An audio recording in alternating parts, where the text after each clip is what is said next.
RDI, la radio de l'info, vous présente les rendez-vous de l'info.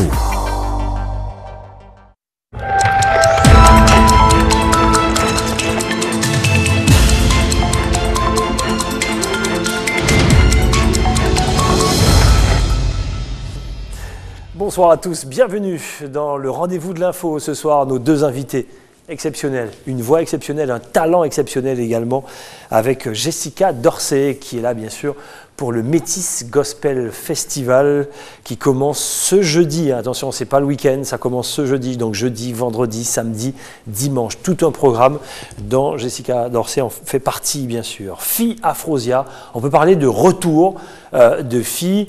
On l'a vu sur toutes les scènes de Guyane il y a quelques années de cela. Il a pris du recul, il revient encore plus fort. Il va nous expliquer ce qui s'est passé pendant cette pause. Bonsoir Vanessa. Bonsoir. Ce soir, on parle de la Maison de l'artisanat traditionnel et des produits naturels de Guyane, donc un lieu à découvrir ou à redécouvrir et qui met en avant les savoir-faire de la Guyane. Très bien. Le rendez-vous de l'info qui démarre tout de suite avec le journal, tout en images.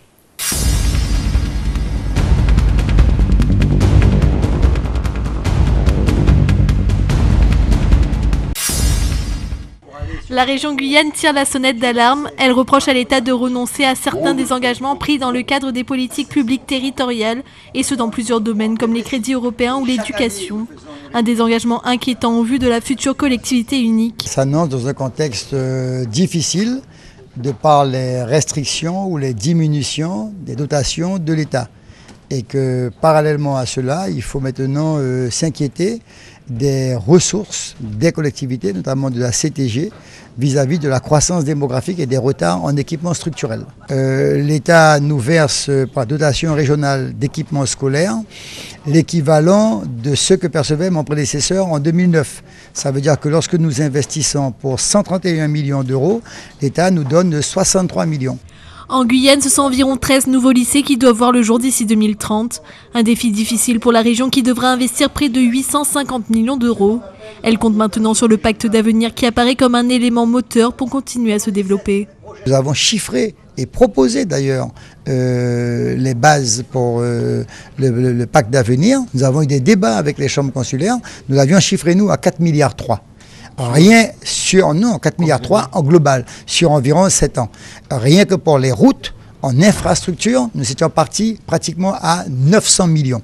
Je rappelle que la seule route de Cayenne allant vers Macoria, 2x2 voies, avec un nouveau pont à 2 voies, donc ça fait 4 voies, nous coûte 880 millions. Donc il faut aujourd'hui qu'on tienne compte du retard de la Guyane, qui par ailleurs est le port spatial de l'Europe, mais également à plus de 31% le bassin de la biodiversité de l'Europe. Face au désengagement de l'État, Rodolphe Alexandre continue à s'appuyer sur des secteurs clés en Guyane comme le minier, qui serait un élément majeur en termes de création d'emplois et de recettes fiscales. 11 élèves intoxiqués du collège Antoine Sylvère Félix de Soula 2 ont été transportés au centre hospitalier André Rosemont. Une dizaine d'autres a été transportée à l'école Edmekoura pour y être auscultée par le SAMU. Les élèves se plaignaient de picotements à la gorge. Tout l'établissement a été évacué ce matin vers 11 h en raison d'une odeur suspecte non identifiée. La cellule risque chimique est intervenue, les autorités ont mis en place un dispositif de surveillance et ont fait appel à l'Office national de l'air. Le collège Antoine Sylvère Félix est fermé jusqu'à nouvel ordre. Heureusement, il y a eu plus de peur que de mal, les élèves ont été renvoyés chez eux. Selon les premiers éléments, le gaz ne provenait pas du collège. Après l'école Edmekoura le 4 décembre dernier, en moins de 10 jours, il s'agit du deuxième établissement scolaire de Macoria à être évacué en raison d'une odeur suspecte non identifiée. Hier matin, dans les salons de la préfecture a été présenté le conseil départemental de prévention de la délinquance. En plus des forces de l'ordre et du parquet, ce conseil est composé des différents acteurs tels que les collectivités locales, le conseil régional et général, ainsi que les associations qui sont engagées dans le désir de lutte contre la délinquance. Le rôle de ce conseil, c'est de donner de la cohérence à tous ces plans. Le rôle de ce conseil, c'est aussi d'avoir un bilan des conseils locaux de sécurité qui sont animés par les maires. Et donc aujourd'hui, chacun des maires des communes concernées en Guyane va nous faire un bilan de son travail en espérant qu'il y ait de la cohérence. Et la cohérence, il faut qu'on tourne autour de 3 priorités, les jeunes, les femmes et la tranquillité publique. Avec la mise en place la semaine dernière du plan de prévention anti-vol à main armée et anti-cambriolage, les acteurs politiques guyanais enchaînent les stratégies visant à faire baisser le taux de criminalité dans le département. Pour l'instant, les résultats sont assez encourageants. Alors 2014 semble particulièrement bien orienté. Sur les 6 dernières années, nous avions une augmentation entre 10 et 20% dans l'ensemble des faits de délinquance. Et depuis le début de l'année 2014, nous avons une baisse en ce qui concerne les atteintes aux biens et les atteintes volontaires à l'intégrité physique. La lutte contre l'insécurité, c'est une coproduction qui doit associer citoyens, élus et bien évidemment forces de sécurité. Ce sur quoi il faudrait maintenant porter un effort, c'est d'une part la violence des agressions, notamment la violence des mineurs et le nombre de mineurs impliqués dans les faits de délinquance. Les zones de sécurité prioritaires sont les objectifs premiers de ce conseil. La ville de Saint-Laurent-du-Maroni devrait d'ailleurs bientôt en faire partie. Ce matin, des agents d'EDF accompagnés par les forces de l'ordre se sont rendus sur le site de l'AFPA. Ils ont été chargés de couper l'électricité et d'enlever des raccordements frauduleux. Au total, ce sont une centaine d'interventions de ce type qui ont lieu chaque année, principalement sur l'île de Cayenne. Là, précisément, c'est une opération qui était conduite à l'initiative d'EDF, encore une fois, dans le cadre des opérations de sécurisation des réseaux, qui peuvent avoir des conséquences donc, pour les personnes, mais aussi qui peuvent aussi perturber la qualité de la distribution. Ces opérations peuvent revêtir différentes formes, soit parce que des autorités sollicitent, parce que ce sont des opérations qui concernent l'aménagement du territoire, qui concernent la sécurité des personnes, qui concernent, particulièrement la sécurité des personnes et des biens. Donc on peut être amené à intervenir à la demande des autorités. Durant cette opération d'enlèvement des raccordements, la police et les gendarmes ont procédé à un contrôle des papiers des habitants de ce site de l'AFPA. Un squat qui fait parler de lui depuis plusieurs semaines. Hier, des associations ont été reçues à la préfecture pour une réunion. On s'est posé autour d'une table, on a pu faire des propositions qui ont été entendues. Donc il y a un groupe de travail qui va se mettre en place sur la question de l'hébergement, la question des conditions de vie des personnes les plus précaires. Donc on reste en attente d'un planning de travail avec les différents intervenants, les habitants, les bailleurs, les services de l'État, pour qu'ensemble on trouve des solutions pérennes et dans le respect de la dignité humaine des personnes qui vivent sur les lieux de squat, mais plus largement les personnes qui ont des problèmes d'hébergement, de logement sur l'ensemble de la Guyane. Durant cette réunion, il semblerait que plusieurs pistes aient été envisagées pour reloger ces personnes. La première piste serait pourquoi pas un terrain, envisager un terrain où les gens pourraient peut-être construire eux-mêmes leur propre habitation. Ça c'est la première. Quant à la seconde, ça serait une réhabilitation du lieu du squat lui-même avec l'espoir bien sûr que les services comme l'eau et l'électricité soient rendus pour permettre justement aux personnes de vivre dignement. Les associations espèrent rapidement trouver une solution pour pouvoir offrir de meilleures conditions aux 115 personnes qui habitent ce site de l'AFPA.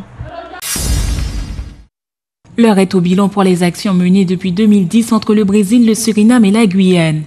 Bien que les représentants politiques de notre région évoquent l'engagement fort de la Guyane dans la coopération trilatérale BGS, renforcée par l'ouverture d'une antenne régionale à Paramaribo, la question du franchissement du Maroni, passé à la vitesse supérieure avec la construction d'un nouveau bac, il a été rappelé par le Suriname et le Brésil que la France, donc la Guyane, prend trop de temps pour passer de la parole aux actes. Et ce en quoi ils n'ont pas tout à fait tort, mais nous avons aussi quand même acté des points positifs.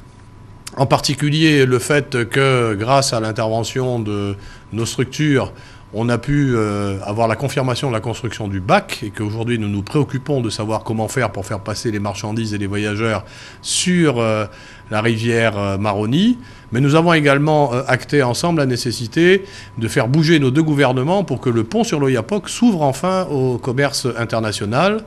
Et à ce titre, nous avons eu une rencontre avec monsieur le préfet de Guyane qui a confirmé à nos partenaires brésiliens que le problème ne se situe pas au niveau de la France, mais bien au niveau du gouvernement fédéral de Brasilia. Les partenaires se sont aussi penchés sur la question des visas entre nos pays.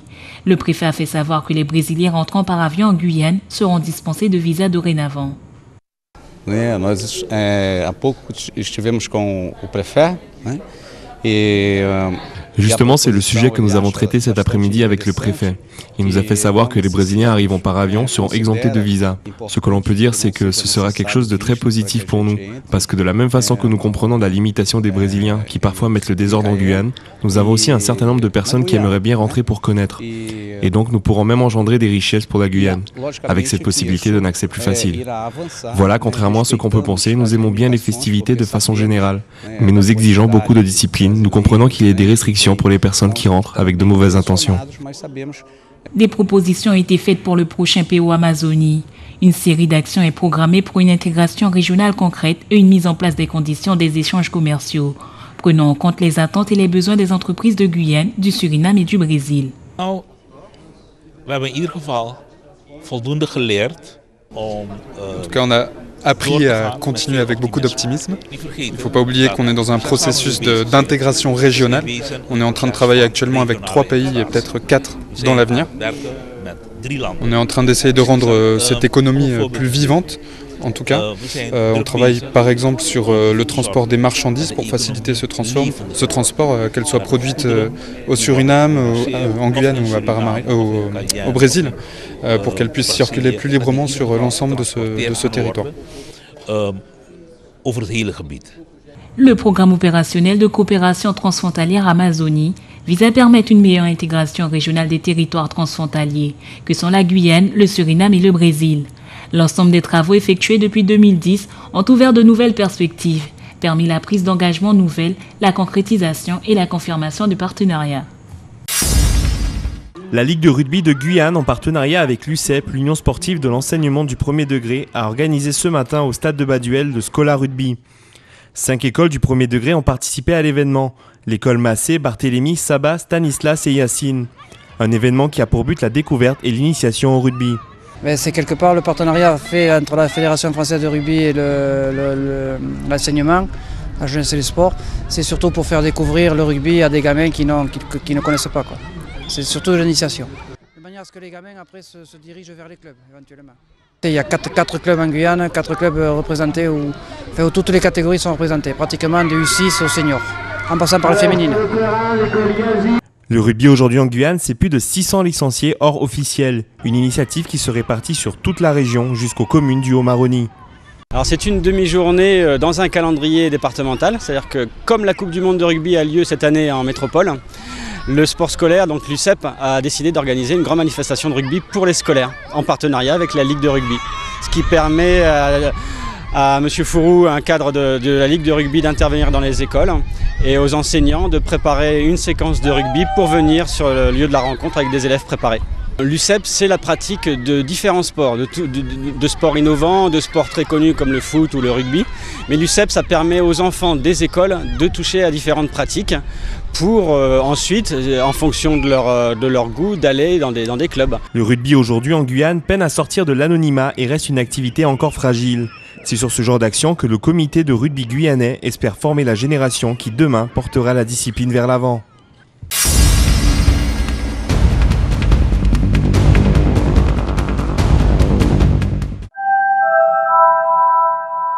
De retour sur le plateau du rendez-vous de l'info avec nos 2 invités, je vous le disais, Jessica Dorset pour le Métis Gospel Festival et Fille Afrosia. On peut parler de retour et il nous expliquera bien sûr tous ces moments de... comment on va dire ça? Vanessa, aidez-moi. Ces moments de page blanche presque. De page blanche. Elle a un trou de mémoire comme moi-même. Bon, Jessica Dorset, bonsoir. Bonsoir. Comment ça va? Très très bien. Alors, gospel traditionnel, gospel urbain, anglais, français, créole. C'est quoi votre style à vous? Je vais dire que c'est un gospel caribéen. Ouais. Je fais un check-up des musiques qui m'ont fait grandir, qui ont fait partie de mon enfance jusqu'à aujourd'hui. On retrouve de la salsa, on retrouve un peu de sonorité zouk, on retrouve également des musiques traditionnelles, la mazurka, la biguine. C'est vrai que j'affectionne énormément le style black américain, mais je n'oublie pas d'où je viens. Je veux absolument le faire connaître et ma foi, bon, ça fonctionne, donc tant mieux. Les gens de votre entourage vous connaissent, vous êtes une star dans le gospel, mais pas forcément tous les téléspectateurs, la nouvelle génération, peut-être moins. Alors je vous propose une interview première fois, si ça vous branche? On y va. Alors, première fois que vous chantez? La première fois que je chante, j'ai 3 ans, je suis à l'église, ma mère étant directrice de chorale, donc me met debout sur un petit banc, me donne un micro, vas-y ma fille chante, et voilà. 3 ans donc. 3 ans. Première fois que vous rencontrez l'amour de Dieu ou de quelqu'un d'autre? Alors, l'amour de Dieu, ce sera lorsque je suis rentrée dans la vie active, à 18 ans. D'accord. L'amour de... Avant. Enfin, avant, oui, mais bon, disons que bon, dans l'enfance, on se fait baptiser juste pour faire comme les cousines, les copains, histoire de ne pas être trop à la ramasse, quoi. Ouais. Mais dire que moi, j'ai commencé à avoir une relation, on va dire, plus sérieuse avec ma foi, c'est au moment de l'entrée à la vie active. Donc je disais, première fois que vous rencontrez l'amour de Dieu ou de quelqu'un d'autre? Alors, quelqu'un, disons que ça a été à mes 23 ans. Jusqu'à présent, ça fonctionne, donc je suis très bien. Magnifique, magnifique. Première fois en Guyane? Première fois en Guyane, j'avais 12 ans pour une colonie de vacances qui avait lieu à Tonnegrande, s'il me semble. Si j'ai bonne mémoire. Montigny-Tonnegrande. Voilà. Très exact. bien. Ah, ça s'est bien passé? Ah, génial, génial. Première fois que vous avez eu peur? La première fois que j'ai eu peur, c'est lorsque je me suis retrouvée seule sur scène, seule sur scène. Je n'avais pas ma formation avec moi, j'étais avec une formation que je ne connaissais pas du tout, que je devais diriger. C'était une chorale de 80 personnes. Et nous avons accueilli pas loin de 10 000 personnes sur la place de la Savane à Fort-de-France. Donc là, oui, c'est la première fois que j'ai eu peur de ma vie. Allez, je sais que Vanessa a des questions. Encore 2 premières fois. Première fois que vous êtes déçue. Et pourquoi? La première fois que j'ai été déçue, ce sont à propos de relations amicales. Lorsque l'on fait confiance, lorsque... Je savais que vous alliez répondre ça. mais probablement. Ouais. On fait confiance et du jour au lendemain, on se rend compte que les personnes à qui on se confiait, finalement, n'avaient pas un réel intérêt amical. C'était plutôt... comment dirais-je?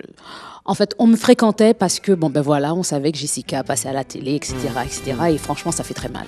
Très bien. On voit des extraits là, mais on va écouter de la musique, vous inquiétez pas. Quand on parle gospel, il faut écouter également. Première fois dans un studio pour sortir le premier album? La première fois dans le studio, c'était en septembre 2007. La première fois que je me suis entendue chanter en studio, j'ai pleuré. J'ai pleuré, je me suis dit mais non, ça peut pas être ça, c'est horrible, je peux pas, etc., etc.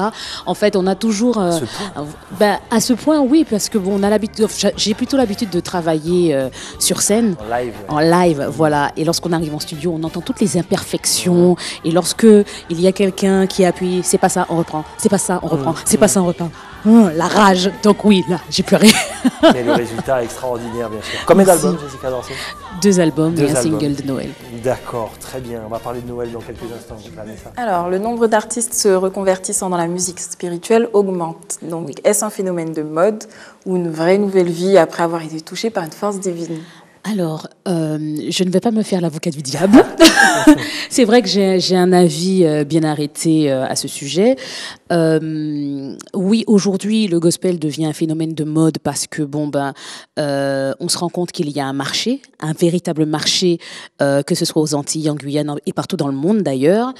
Maintenant, je crois également sur le fait que certains artistes ont réellement reçu quelque chose. Ils ont vraiment, ils ont une histoire qui est tellement abracadabrante qu'au fur et à mesure, on cherche à se raccrocher à ce qu'on appelle la foi, à quelque chose, à une espérance pour se dire voilà, j'ai fait suffisamment de conneries comme ça dans ma vie, j'ai besoin de me raccrocher à quelque chose pour pouvoir garder la tête hors de l'eau. Donc, je veux bien croire effectivement dans la bonne foi et dans leur démarche justement de garder, on va dire, cette relation avec Dieu. Ben, ils offrent ce qu'ils ont de meilleur chez eux, donc la musique. On aurait pu garder Jessica Dorsey pendant toute l'émission, mais fille est aussi intéressante que Jessica Dorsey. Donc, il nous reste très peu de temps, mais on a encore plein de choses à se dire. Ça représente quoi Noël pour vous, Jessica? Noël, c'est une fête familiale pour moi. Ouais. Je ne partage pas forcément la naissance de Jésus, etc., etc. Voilà. Maintenant, c'est une période qui est très importante pour moi parce que j'estime que la population est plus en train à l'amour, au partage. Ouais. Il y a le Téléthon qui arrive, il y a tout plein j'oublie le terme, d'organisations qui se mettent en place et ça va complètement avec mon état d'esprit. On regarde un extrait de Les anges au plus haut des cieux. Regardez ça.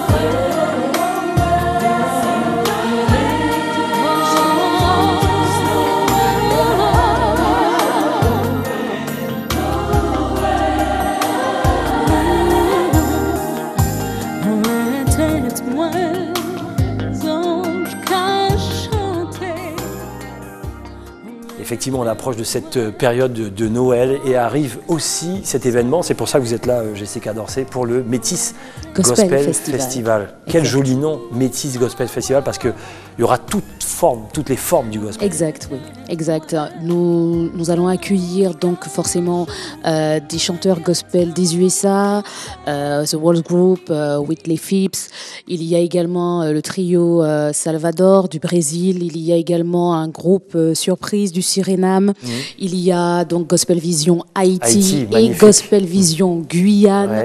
Ouais. Je tiens quand même à souligner le fait que les acteurs du gospel locaux seront là aussi, font partie de la fête. Il y aura également la présence de Pierrot Battery, qui est un ami cher à mon cœur, et le seul fait de savoir qu'il sera là, c'est génial. Ouais. Il y a également Total Praise Dance, donc gospel, danse également. Du beau monde. Voilà, et votre servante. Ça commence le 11 et ça s'arrête le dimanche. Dernière question, parce qu'on est un peu speed. Vous êtes avec Marcel Bongout, les deux références françaises en gospel. Qui serait selon vous la référence mondiale? La référence dans la francophonie? Allez, dans la francophonie. Dans la francophonie, oui. Disons que dans la francophonie, ce serait Maggie Blanchard. Ah, Maggie Blanchard qu'on a accueilli également, extraordinaire. Merci Jessica Dorsey d'être passée sur le plateau. Merci. Rendez-vous jeudi, ça démarre le 11. Jeudi, donc c'est gratuit. Je vous invite à venir vraiment découvrir toutes les personnes qui vont vous offrir des choses. Il y a des chorales, enfin, il y a tout plein de choses. Venez, ce sera mieux comme ça, c'est gratuit. Allez, tout le monde vient. Et on y sera, les caméras d'ATG seront sur place pour voir tout ça. Allez, sans plus tarder, voici la chronique de Vanessa. Allez, Dom Laquezotte, oui. Il était allé caisser madame au bourg, il était allé promener, il était allé au bourg faire ses courses, il était allé caisser madame. Depuis qu'il prend virage à nous là-bas, il était allé violer ses madame. Il a dit si il dit ça y est mari, il était allé tuer. Donc beaucoup de madame passaient comme ça. Il est venu, il n'a pas dit mari rien. Après ça, parfois il était un petit métis tout partout, mais il a dit mais attends pour comment? Ben oui, mais c'était comme métis, ça. Ouais. Voilà. Donc mais madame de l'Anglade, lui, il n'a pas accepté ça. Monsieur violé, mais là il retourne, il dit son mari ça. Donc le mari a dit ça, le mari n'a pas pris ça. Là, il a jambé pour mettre tout le monde jambé. Là, regardez, il pas Cupidon. Il demandait retirer à cause de Cupidon. Il dit pas ça va, Cupidon restait en chemin. Donc monsieur fait demi-tour de Cupidon. Là, monsieur fait demi-tour, Cupidon caché quoi de bois. Comme il s'était passé, Cupidon sabre monsieur. Et c'est pour ça que nous allons dans sa partie à la-bas, rarement que les gens moncinériques qui allaient la chasse là-bas. Parce que nous avons dit qu'il y a un mauvais esprit. L'esprit Cupidon qui a plané là. Ah, ça nous a dit parfois, mais peut-être aussi c'est pas vrai. Hein, mais personnellement, je ne suis pas intéressé par là-bas non plus. Bon, ça veut dire que tu peux mener là-bas. Bien sûr, Dominique Nugent, Dom Laquezotte en prime à 20h. Donc avec les roches de Cupidon, il y a une sacrée histoire sur les roches de Cupidon. Ne ratez pas parce que c'est une histoire magnifique, histoire vraie en plus. Hein. Allez, maintenant c'est la chronique de Vanessa. Vanessa ce soir? Donc la Maison de l'Artisanat, Ouais. donc un véritable lieu d'échange, de valorisation des savoir-faire traditionnels de la Guyane. Donc je vous en dis pas plus, Marie, Sarah et Marion nous en parlent, regardez.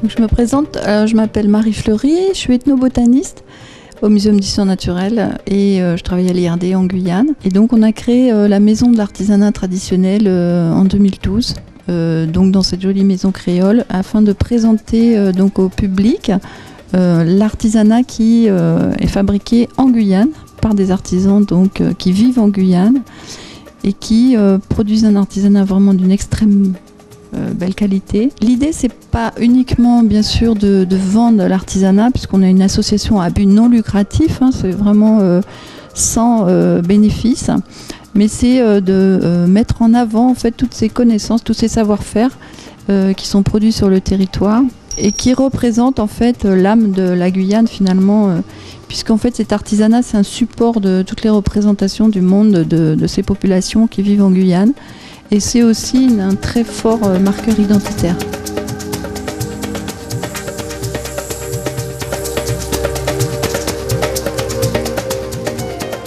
Donc pour nous, c'est aider ces populations à mieux valoriser leurs connaissances, leur savoir-faire, les mettre en avant et aussi aider à la transmission de ces savoir-faire. Comme tout le monde sait, on a actuellement des problèmes dans la transmission des connaissances traditionnelles en Guyane, puisque les jeunes ont tendance à se tourner vers la modernité, la ville, la vie citadine. Et il faut surtout pas oublier d'où on vient et surtout connaître sa culture, c'est quelque chose d'essentiel au niveau identitaire. Voilà pourquoi on a mis en place cette maison de l'artisanat traditionnel et cette association. C'est vraiment dans l'idée de essayer de sauvegarder ces connaissances traditionnelles.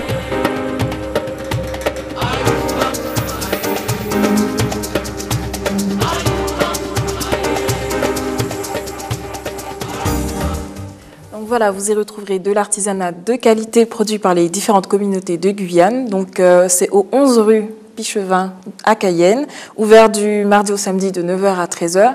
Et pour plus de renseignements, vous pouvez vous rendre sur le site de l'association www.gadepam.com.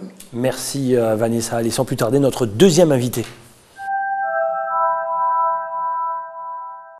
Notre deuxième invité s'appelle Fille Afrosia. Fille, bonsoir. Bonsoir Gilles. Retour, ça fait plaisir de revoir sur des plateaux télé. Alors, Fille Afrosia, dites-nous le nom, Afrosia. Afrosia signifie amour, mélange, métissage. D'accord, très bien. Voilà, comme ça maintenant vous êtes au courant. On voit votre retour également, notamment sur certains magazines, et puis on voit de très très belles pièces également que vous allez montrer ce soir. La nature est riche, tout le monde ne le sait pas, vous le savez depuis de nombreuses années. D'où est venue justement les premières pierres, l'idée d'en faire des colliers, des bracelets, de l'art tout simplement? C'est venu de l'Afrique en fait, ça a commencé par là. C'est-à-dire qu'en France, après une période de chômage, en fin de compte, je me suis intéressé à des choses artistiques, et notamment à la création de bijoux, donc notamment un petit peu africains, et puis plus tard à des pierres semi-précieuses au départ. Exact. Voilà, et poursuivre des graines. Alors aujourd'hui, effectivement, on parle beaucoup de graines, on est en Guyane. La femme guyanaise n'est pas européenne, elle n'a pas forcément besoin ni d'or ni d'argent, mais de ce que vous proposez là, beaucoup plus valorisant peut-être pour nos femmes ici que l'or et l'argent? Plus valorisant, on n'enlèvera pas à notre Guyanaise, à notre femme créole, on ne lui enlèvera pas son collier en or, ses jolies boucles d'oreilles et tout ça, ça fait vraiment partie de la Guyane. Maintenant, c'est vrai que la femme créole, notamment guyanaise, en fait, commence vraiment à s'intéresser à des choses justement, les pierres semi-précieuses. Voilà. Et maintenant, si c'est pour... Qu'est-ce que vous appelez pierres semi-précieuses? Eh ben, ce sont les pierres qui sont en chemin vers les précieuses. Ouais. Non, enfin, disons que c'est pour pouvoir différencier notamment un diamant d'un œil de tigre, par exemple. Donc l'œil de tigre passera une pierre semi-précieuse. Un diamant, c'est vraiment une pierre précieuse, quoi. Alors, pendant tous ces moments de silence, je sais que vous avez des questions, Vanessa. Ces moments de silence, qu'est-ce qui s'est passé chez Fille, dans sa tête? Qu'est-ce qui s'est passé? Beaucoup de Guyane. Beaucoup de Guyane, beaucoup de nature. Donc moi, j'ai été chercher, comment dire, la Guyane par elle-même, par la forêt, par la nature. Et notamment, j'ai un petit bout de terrain, comment dire, à Saint-Georges, en pleine forêt. Et c'est là que j'ai pu puiser énormément d'inspiration et de vraiment faire connaissance avec la nature et de m'enrichir de tout ça. Vous aimez valoriser la femme. On voit à l'instant, on a vu Vanessa tout à l'heure sans son collier. Elle est belle, bien sûr, mais avec le collier. Et un petit plus, Vanessa, je dis franchement. Ouais, vraiment. Ça souligne sa beauté. Ouais, exactement. Qu'est-ce qu'elle a sur elle? Alors là, elle a une agate. Ouais. Elle a une jolie agate qui tourne un petit peu dans les marrons rouges, un petit peu. Voilà. Vanessa, allez-y. Oui, donc moi, je vous croise souvent sur les supermarchés. Vous tenez les stands. Comment vous êtes accueillis par le public? D'une façon magnifique, je trouve. C'est vrai que les gens commencent à me connaître parce qu'en fait, je suis travailleur. Donc j'essaie d'être présent sur les manifestations. Mais c'est vrai que le public est très curieux, pose des questions. C'est comment dire, on développe des choses en fait de façon, on fait des échanges très conviviaux en fait. Voilà. Alors quand on voit ça, effectivement, puisqu'on parlait de retour sur un magazine, regardez, ça c'est une très très belle pièce. Si Fille est là avec nous ce soir, c'est aussi, et ça vous allez nous dire comment fonctionne un peu la question de Vanessa, comment réagit vos clients, puisque c'est le mot, sur ce genre de pièces-là, en période de fête. Ce sont de très très beaux cadeaux, filles. Comment ils réagissent les clients là-dessus, les femmes ou les hommes d'ailleurs?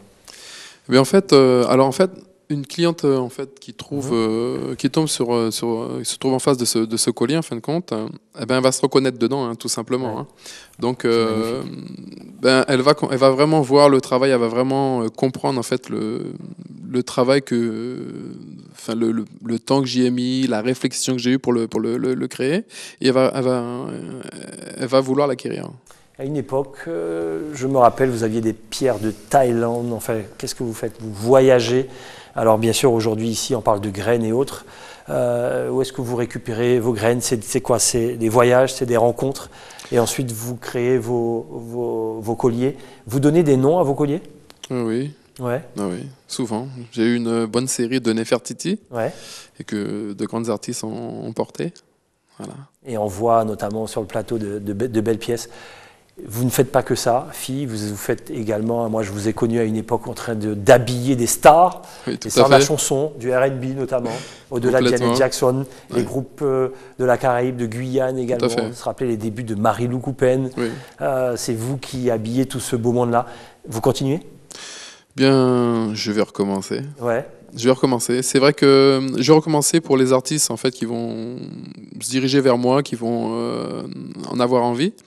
C'est vrai qu'au jour d'aujourd'hui, j'ai envie de me remettre plutôt dans le classique. C'est vrai que je cherche, comment dire, à peaufiner et mes connaissances de par mon savoir, de ce que j'ai appris, comment dire, à l'école. Maintenant, je suis vraiment avide de connaissances et à la recherche de choses classiques, de la couture française classique, de la couture anglaise classique. Donc moi, ce qui m'intéresse, c'est comment un vêtement il est construit à l'envers. C'est ce qui fait en fait ce qui explique le tombé et qui donnera le confort, comment dire, au client. Très bien. Dernière question. Oui, et où peut-on trouver donc les créations de Fille Afrosia? Alors dans les médias, les créations de Fille Afrosia, vous pouvez me retrouver à Géant Casino dans les médias, lors des stands. Également, vous pouvez me retrouver à Cacao assez régulièrement, au marché de Cayenne également. Et il y a d'autres projets qui sont en train de mijoter. Alors justement, vous gardez ça en secret. Le grand public peut vous voir quelque part. Il y a quelque chose de grand qui se prépare. Prog, Zéphyr, l'encre, je sais pas.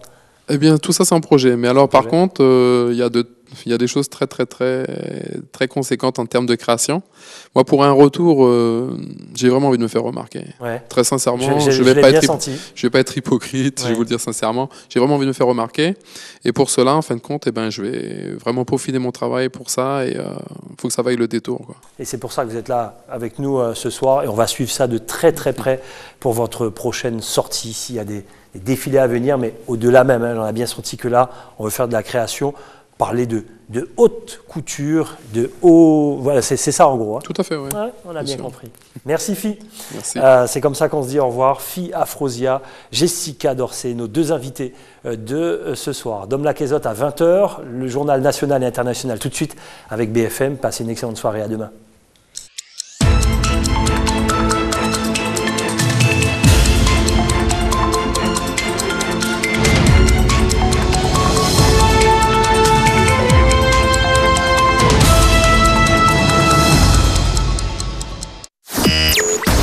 RDI, la radio de l'info, vous a présenté les rendez-vous de l'info.